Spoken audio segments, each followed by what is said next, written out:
সরোয়ার ভাই এখানে বারবার এমপি ছিলেন, হুইপ ছিলেন, তিনি এখানে মেয়র ছিলেন। কি করেছেন কি করেন নাই সেই প্রশ্ন আপনাদের কাছে।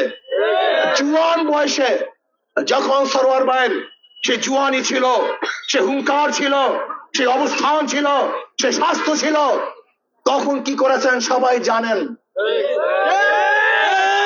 কিন্তু এখন কিন্তু সরোয়ার ভাই সেই অবস্থান, এখন কি করবেন আপনারাই ভালো বুঝেন। এরপরেও যদি সরোয়ার ভাইকে আবারও নির্বাচিত করেন আপনাদের ব্যাপার, বাধা দেওয়ার কিচ্ছু নাই, আপনারা করবেন, সমস্যা কি।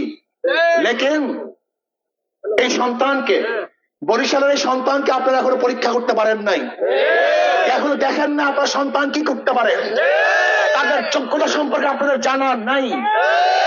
আমি অনুরোধ করবো বরিশালবাসী, আমি দল বুঝি না, মত বুঝি না, পার্লামেন্টে কোরআন ও সুন্নাহর আইন বাস্তবায়নের জন্য, এই বরিশালের উন্নয়নের জন্য, গরিব দুঃখী মেহনত মানুষের অধিকারকে ফিরিয়ে দেওয়ার জন্য আমি দল বুঝি না, মত বুঝি না।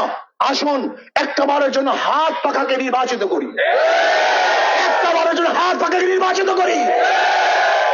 মানুষ রাজনীতি করে কল্যাণের জন্য, মানুষ রাজনীতি করে দেশের জন্য, মানুষ রাজনীতি করে মানুষের উপকারের জন্য, মানুষ রাজনীতি করে দেশকে জুলুম মুক্ত করার জন্য, খুন মুক্ত, ধর্ষণ মুক্ত দেশ গড়ার জন্য।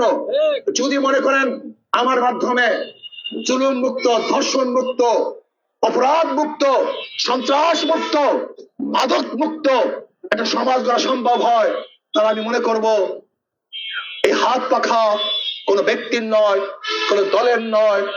যারা এদেশের শান্তি চায়, মানবতার মুক্তি চায়, সাম্য, মানবিক মর্যাদা, সামাজিক ন্যায় বিচার প্রতিষ্ঠা করতে চায়, মুসলমান, হিন্দু, বৌদ্ধ, খ্রিস্টান সহ অবস্থান করে দেশকে ডেভেলপ করতে চায়, এই হাত পাখা মার্কা তাদের মার্কা। এই হাত পাখা মার্কা কোনো ব্যক্তির নয়, কোনো গোষ্ঠীর নয়। যারা দেশকে ডেভেলপ করতে, উন্নয়ন করতে চায়, এই মার্কা তাদের হওয়া উচিত।